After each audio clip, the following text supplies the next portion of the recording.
Hello বন্ধুরা, এই দেখো আমার জিনিয়ার বাগান। তোমাদের কাছে আমি এইটুকুই তুলে ধরতে পারছি। এই উঠোনের মাঝখানে একটুখানি এখানে আমার অন্য গাছ লাগানো ছিল। ঝাউ গাছটা মারা যাওয়ার পরে এখানে সুন্দর করে এই বীজগুলো থেকে, এই জিনিয়া গাছগুলো কিন্তু আমার বীজগুলো থেকে তৈরি করা। নিজেই বীজ থেকে চারা তৈরি করেছি। একজন প্রিয় মানুষের কাছ থেকে বীজগুলো পেয়েছিলাম, তার থেকেই এগুলো করেছি। এই যে এখানেও আছে, এখানে এই বিউটিটা দেখো কত সুন্দর লাগছে।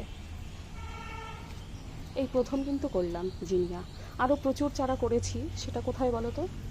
সেটা তোমার এই যে দেখলে হয়তো বুঝবে, ওই যে তোমার ঘাসের মধ্যে একটু একটু ফুল দেখা যাচ্ছে না?